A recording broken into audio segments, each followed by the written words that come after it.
30, gauche 20 pour droite 25. Droite 25 pour gauche 25. Gauche 25. Et droite 25 points sur gauche 30. 25 points sur gauche 30. Sur Lyon 3 points plus.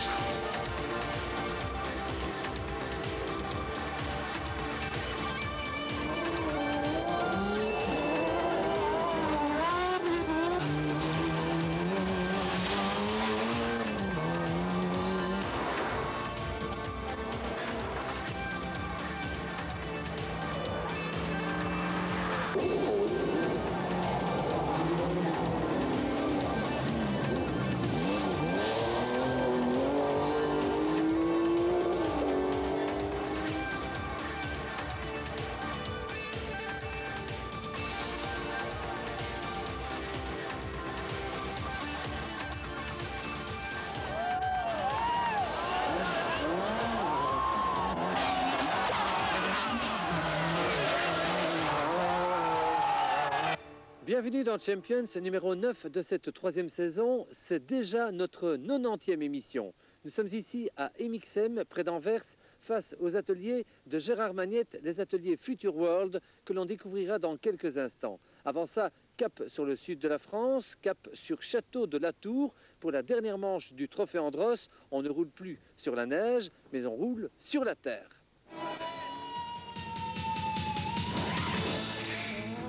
Le site de Château de la Tour et ses centaines de pistes, Marc Duet le connaît bien. Il y est venu des dizaines de fois pour mettre au point les Celica GT Fort quand il était pilote d'essai chez Toyota Team Europe.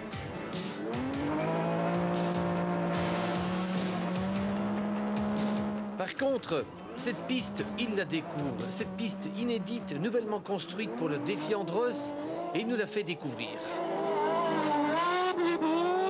Spécialement amalgamée, la terre a été durcie par un mélange de chaux et de ciment. Ainsi, la piste est plus glissante mais ne se creuse pas. Le circuit fait 850 mètres de long et 10 mètres de large.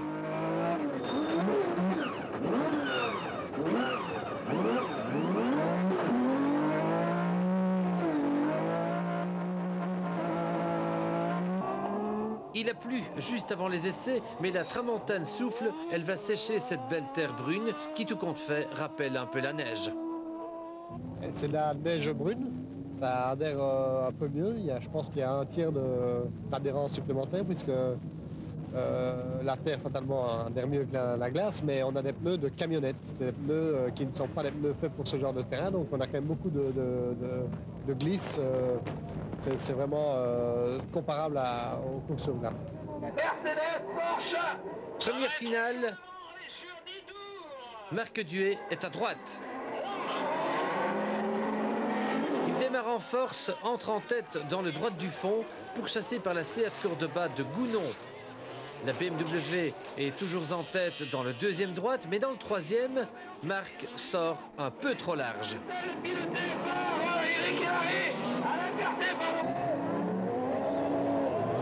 Gounon en profite pour le dépasser. Voilà Marc Duet transformé en poursuiteur.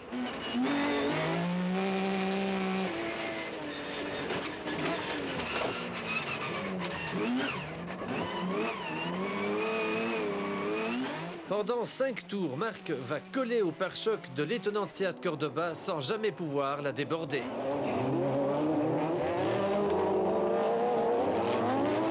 En vue de l'arrivée, Gounon prend même le large pour aller imposer sa Seat à la surprise générale. L'autre Seat Cordoba est moins heureuse. Pourchassée par l'Opel Astra de Ferté, Debanne va la mettre au talus.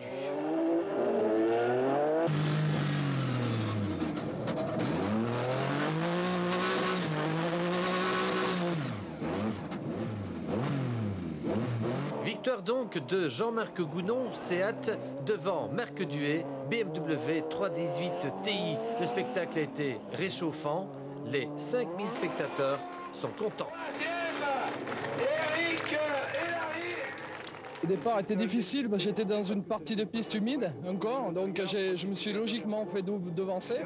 Mais je savais que j'avais une voiture très efficace, j'ai profité des dérives un petit peu exagérées de Marc pour lui piquer tout de suite la corde et partir irrémédiablement.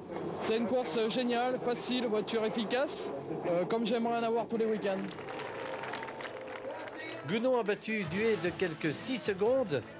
Eric Ellery est 3e à 11 secondes et 25 centièmes. Seat a battu BMW et Opel. Deuxième finale, sur la BMW de Marc Duhet, Yvan Muller est parti en tête. Il est suivi de près par la Seat Cordoba, cette fois pilotée par Christophe Vaison.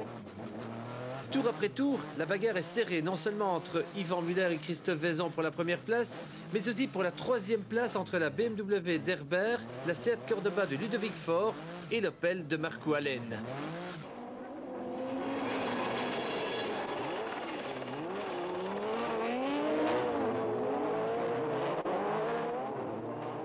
Au fil des boucles, Yvan Muller se dégage grâce à un pilotage fluide et terriblement efficace. Il s'isole en tête et décroche une victoire supplémentaire qui ponctue sa domination du trophée Andros hivernal. Déjà invincible sur la neige, Muller a remporté un nouveau challenge. Je crois que pour moi c'était un nouveau challenge aussi parce que la terre je connaissais pas, l'équipe connaissait un peu parce qu'ils avaient fait un peu de rallycross à l'époque. Mais bon, ça prouve que la voiture est bien née. On n'a pas fait grand chose entre la glace et ici. Après la dernière course, on a nettoyé, on a mis de l'essence, on a mis 4 roues et puis on est venu ici. T'as pas été un peu surpris par la performance des Seat? Si, effectivement, mais quelque part ça m'étonne pas tout à fait parce que je sais qu'ils avaient leur voiture très tôt dans l'année, qu'ils ont beaucoup fait d'essais sur la terre et aussi qu'ils sont venus il y a une semaine ici. Donc quelque part, c'est pas étonnant. L'Alsacien Muller remporte ce premier défi Andros de Château de la Tour devant Gounon, Duhet et Vaison. BMW a battu Seat de très peu. Les pilotes de la 318 TI disposaient peut-être d'une botte secrète. Ce sont de grands cachotiers.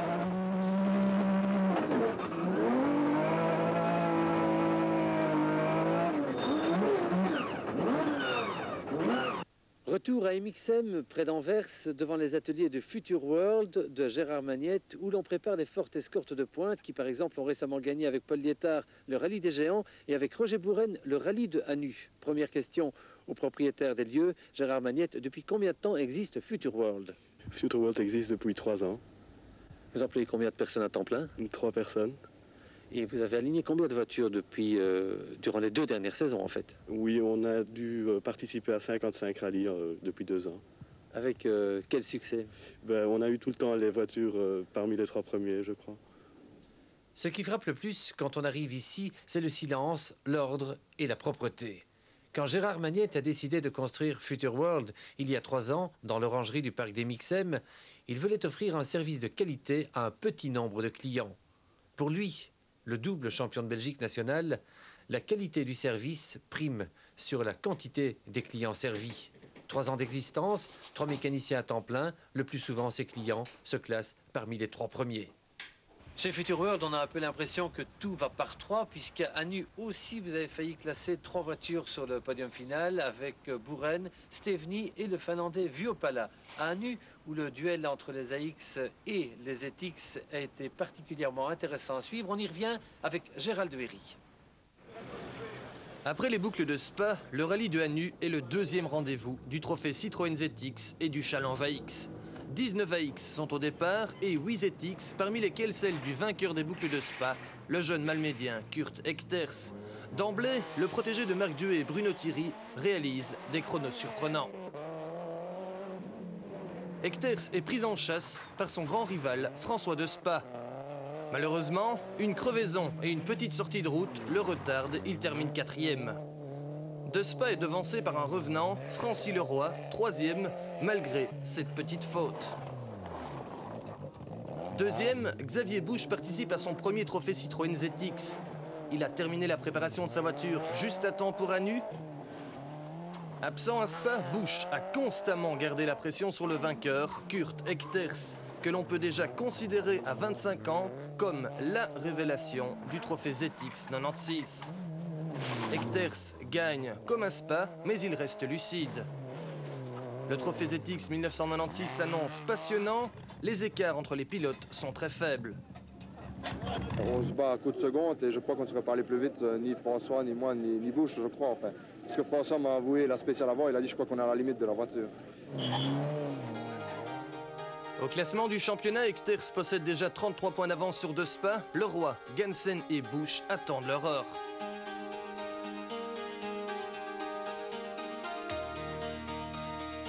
Tout comme le trophée ZX, le challenge AX est présent à Anu.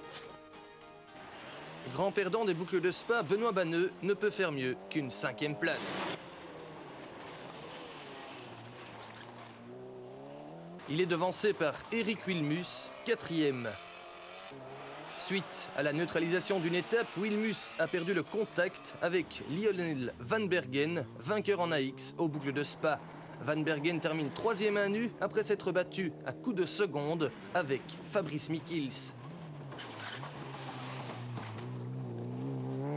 2e, Michels se positionne en sérieux prétendant au challenge AX cette année.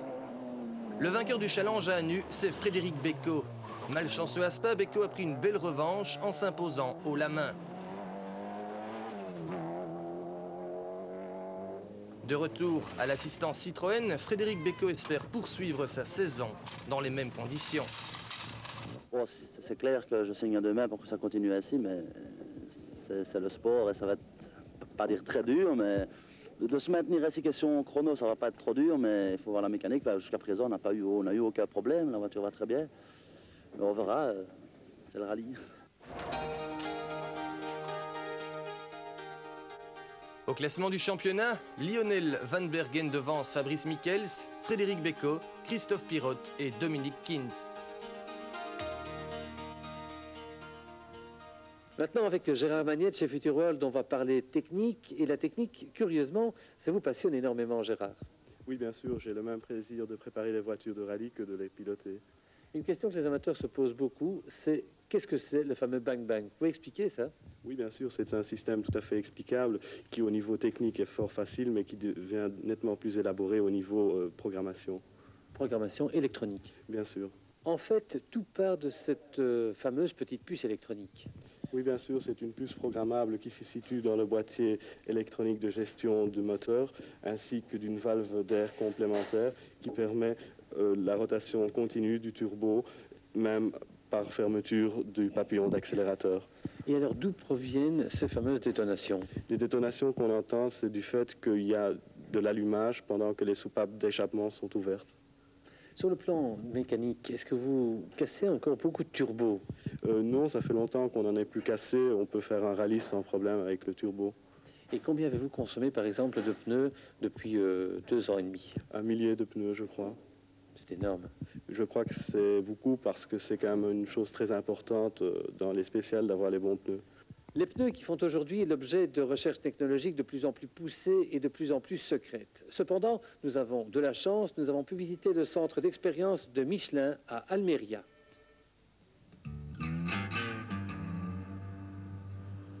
Nous sommes à Almeria, dans le sud de l'Espagne. Almeria, ville du soleil, est située au pied de la Sierra Nevada, face à la Méditerranée. C'est ici que Michelin a installé en 1973 un de ses 5 centres de recherche. 5000 hectares, 36 pistes, 82 km de route sont sillonnés non-stop jour et nuit par une centaine de véhicules. 370 personnes travaillent ici essentiellement pour mettre au point les pneus utilitaires de l'an 2000. Dans ce centre d'Almeria, on réalise des essais avec des pneumatiques destinés tout d'abord au génie civil et puis aux engins agricoles, mais aussi, depuis plus récemment, des pneumatiques destinées à l'équipement des poids lourds et aussi des pneus d'avion. La région d'Almeria est la plus sèche d'Europe. Les conditions climatiques sont idéales pour y tester un pneumatique. C'est donc à Almeria que les ingénieurs de Michelin ont présenté leur dernier né, le SX GT. Ils l'ont voulu moins bruyant grâce à des dessins différents, moins sensible à l'aquaplaning grâce à 4 canaux d'évacuation. Enfin, le SX GT devrait être plus endurant. Nous avons aussi cherché à améliorer la durée de vie sur usure parce que souvent, le pneu XGTV est un pneu qui s'adresse à des jeunes qui n'ont pas nécessairement